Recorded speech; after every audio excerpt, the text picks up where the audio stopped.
जय हिंद दोस्तों। आप सभी दोस्तों का मेरे यूट्यूब चैनल पर हार्दिक स्वागत है। वेलकम। इस्तकबाल है। आज का विषय है मुस्लिम समुदाय जो है मांस का परित्याग करेंगे, वो खाना बंद कर देंगे और इस पर फतवा जारी हो चुका है। मांस किसी का भी हो, गाय, भैंस, बकरा, मुर्गा, कुछ भी हो, वो खाना बंद कर रहे हैं। इस पर फतवा जारी हो गया है। ये 1 साल के लिए अभी ट्रायल है। और ऐसा क्यों किया है, आप लोग अचरज भी हो जाएंगे कि मुस्लिम समुदाय जो मांस के बिना रह नहीं सकता, वो एकदम अचानक से ये क्यों छोड़ रहा है। इसके बहुत बड़े कारण हैं। देखिए, निर्णय लेने का कारण और समय। सबसे पहले मैं कारण पे बात करता हूं। कारण ये है कि आए दिन देश के किसी राज्य या किसी जिले में हर जगह लगभग देखा गया है, अलीगढ़ हो या आगरा हो, हरियाणा हो या राजस्थान हो या दिल्ली हो या उत्तर प्रदेश हो, वहां पर गौ रक्षा दल मांस ले जाते हुए लोगों पर, जो मुस्लिम समुदाय के, जो कुरैशी समाज के जो लोग होते हैं, कसाई जिसे कहा जाता है, उन पर हमला किया जाता है। अगर ट्रक में कोई पशुधन जा रहा है, गाय हो या भैंस हो, उसके लिए भी बहुत ही उत्तेजित तरीके से हमला किया जाता है, मारपीट की जाती है। यहाँ तक कि पिछले कई वर्षों में देश ने देखा है कि उन लोगों को मार भी दिया गया है। अभी हाल ही में 10-15 दिन पहले अलीगढ़ और आगरा में ऐसी घटना हुई, जबकि उनके पास पूरा लाइसेंस था, सर्टिफिकेट थे कि वो बीफ नहीं है, गाय का मांस नहीं है, लेकिन फिर भी उन लोगों ने उन लोगों के साथ मारपीट की, जबकि पुलिस मूक दर्शक बनी रही। मुस्लिम समाज को बहुत ज़्यादा यातनाएं दी गई हैं। बकरा ईद पर हो कि बकरा नहीं कटेगा, या दूसरे कोई त्योहार हो, हर जगह कंट्रोवर्सी पैदा की जाती है।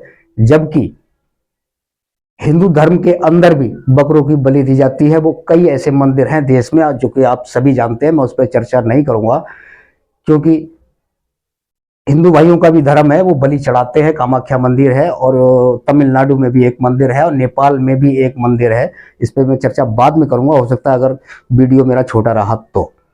ठीक है जी। देखिए, इसका निर्णय लेने का ये समय 1 साल रखा गया है कि 1 साल तक, अभी ये ट्रायल है, अंदर की बात है और अभी पूरी तरह से खुलासा नहीं हुआ है। इस पे अंदर ही अंदर काम जारी है। मस्जिद के सभी इमामों को निर्देश जारी कर दिया गया है कि अपने क्षेत्र के मुस्लिमों को समझाएं और उनसे कहें कि ये फतवा जारी हो चुका है कि मीट खाना बिल्कुल बंद करें, मांस खाना बंद करें 1 साल के लिए।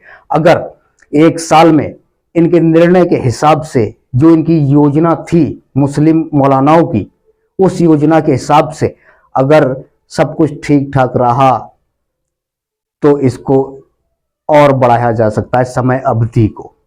ठीक है जी। अगर सकारात्मक इसके परिणाम निकले उनके अनुरूप, जो उनकी योजना और जो उनका प्लान है। ठीक है जी। इसका परिणाम क्या होगा? परिणाम तो मुझे बहुत ही घातक लग रहा है। घातक ऐसे लग रहा है कि जब मुस्लिम समाज 17 या 18% है, मीट खाना छोड़ देंगे तो उस पशुधन का क्या होगा? अभी हालत ऐसे हैं कि जो आवारा पशु हैं, गाय हो या भैंस हो, वो किसानों के खेतों को बर्बाद कर रहे हैं। किसान उनसे इतना परेशान हो गए हैं कि उनको खड़े खड़े गोली मार देते हैं। बहुत ज्यादा पूरी तरह से फसलों को, पूरा झुंड का झुंड गायों का आता है, फसलों को तहस नहस कर देता है, बर्बाद कर देता है। ये अक्सर देखने में आता है। ठीक है जी। अब मैं ये वीडियो में आपको, फोटो भी मैं आपको दिखा रहा हूं कि कैसे कितने कितने झुंड हैं। दूसरी बात, आवारा पशु जो हैं, गाय हो, भैंस हो या कोई दूसरे जानवर हो, वो रोड पर इस तरीके से बैठ जाते हैं जैसे किसी गौशाला के अंदर बैठे हों। ट्रैफिक यातायात को बाधित करते हैं। सारे वाहन एक जगह फंस जाते हैं, उनको उठाने वाला कोई नहीं है, क्योंकि जिसने पाली थी उसके बस की नहीं है उन्हें चारा खिला पाए, वो ऐसे ही आवारा करके छोड़ देता है। और गौ रक्षा दल और गौशालाओं का इन चीजों पे ध्यान नहीं है। वो भूखी मर जाती हैं, पॉलीथीन खाती हैं, कचरा खाती हैं। अभी एक सर्वे में दिखाया गया, जैसा कि आप इस फोटो में देख सकते हैं, कि गाय माता के पेट से 55 केजी पॉलीथीन निकले हैं। अब बताइए, भूखा प्यासा जानवर अगर रोड पे जाएगा, उसका मालिक उसे ऐसे ही आवारा की तरह छोड़ देगा, कोई मतलब नहीं रखेगा, उसको चारा नहीं देगा, तो वो तो कचरा खाएगा ही। शहरों में देख लीजिए या गांव में देख लीजिए, गांव के तो खैर खेतों को बर्बाद करते हैं, और शहरों की जो गायें हैं वो रोड को जाम करती हैं और पॉलीथीन और दूसरे जो कचड़े हैं वो खाते हैं। ठीक है जी, बहुत ही दयनीय स्थिति है। और पिछले कई वर्षों में, जैसा कि आप इन फोटो में देख रहे हैं, कि कई गौशालाएं ऐसी है जहां के अधिकारियों ने, सरकारी अधिकारियों ने, उनको चारा नहीं दिया गया, वो भूखी प्यासी मर गई, क्योंकि चारा उनके पास था ही नहीं। इतना चारा नहीं था कि गौशाला में गायों को उनकी देखभाल की जाए, उनका पेट भराया जाए। वो भूखी प्यासी मर गई, और उनको गड्ढा खोद के जिंदा दफन, जो मर गई उनको तो दफन कर दिया, जमीन में गाड़ दिया। जो जिंदा थी या मरने वाली थी कुछ देर में या कुछ दिनों में, उनको भी जिंदा गाड़ दिया। जैसा कि आप देख सकते हैं, इन पे कई बार ऐसा विवाद हो चुका है। मुस्लिम समाज अगर पशुधन पाल रहा है तो विरोध है, वो गलत है, या बेच रहा है तो विरोध है। गौरक्षा दल उनके पीछे पड़ जाते हैं। ऐसा क्यों होता है, मैं आपको बताता हूं। गौरक्षा ये बहुत बड़ा प्रोपेगेंडा है, एक कमाई का जरिया है। गौरक्षा दल और गाय माता को धर्म से तो खैर पहले से जुड़ा हुआ है, लेकिन इतना नहीं था।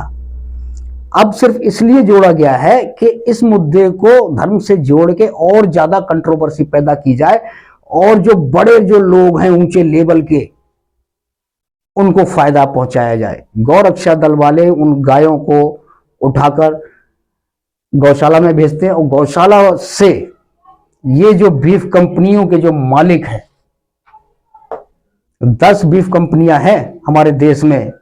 गाय का मीट जो विदेशी जो मुस्लिम राष्ट्र हैं, मुस्लिम देश हैं, वहां पर गायों का मांस सप्लाई करते हैं। अगर देश के मुस्लिम खाएंगे तो वहां एक्सपोर्ट क्या करेंगे, उनके कारोबार ठंडे पड़ जाएंगे। इसलिए यहां से बचा के कत्ल खानों में इन कंपनियों में भेजा जाता है, और वो काट के विदेशी मुस्लिमों को वहां परोसते हैं, वहां बेचते हैं।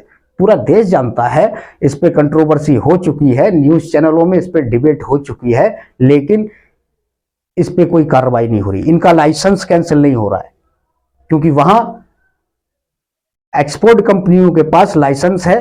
वहां पर गाय माता धार्मिक नहीं है, वहां माता नहीं है, केवल माता यहीं तक है, गौशाला तक और रोड तक और खेतों तक।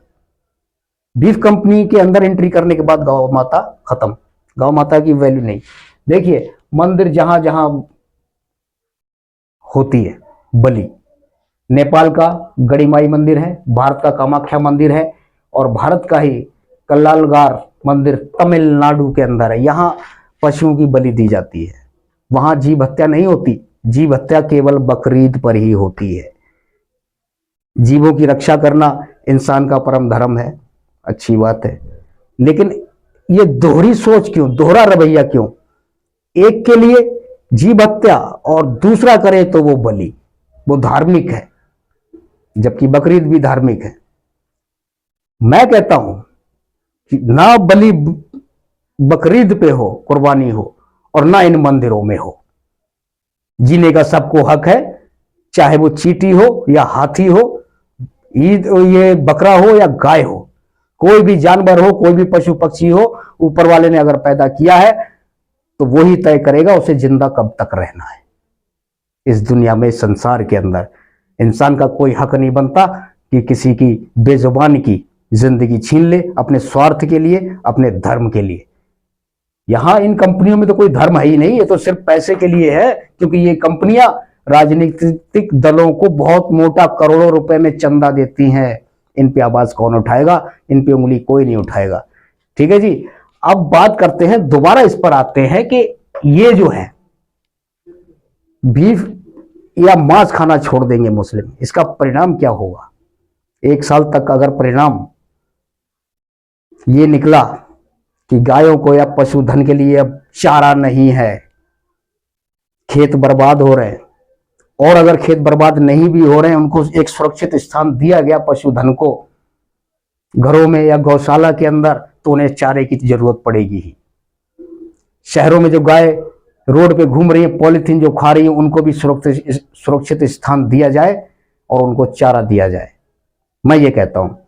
लेकिन खेतों के अंदर जब गाय या दूसरे पशुधन कटना बंद हो जाएंगे इन मुस्लिमों की वजह से, तो उनकी जो संख्या है, मनुष्यों की तो जनसंख्या होती है, लेकिन पशुओं के लिए पशु संख्या जो है बहुत ज्यादा बढ़ती जाएगी। वो खत्म होंगे नहीं, वो कटेंगे नहीं और जल्दी मरेंगे भी। खिलाएंगे तो कहां से खिलाएंगे? खेतों में अनाज की जगह पर चारा पैदा किया जाएगा। अगर ईमानदारी से काम किया तो अनाज कम होगा, चारा ज्यादा पैदा किया जाएगा।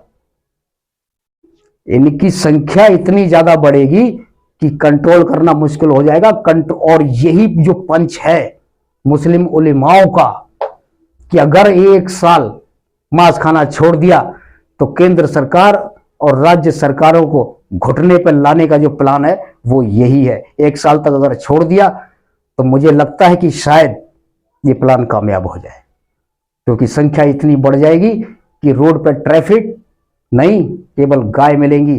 खेतों में फसल ही नजर नहीं आएगी, क्योंकि पशुधन को संभालना मुश्किल हो जाएगा।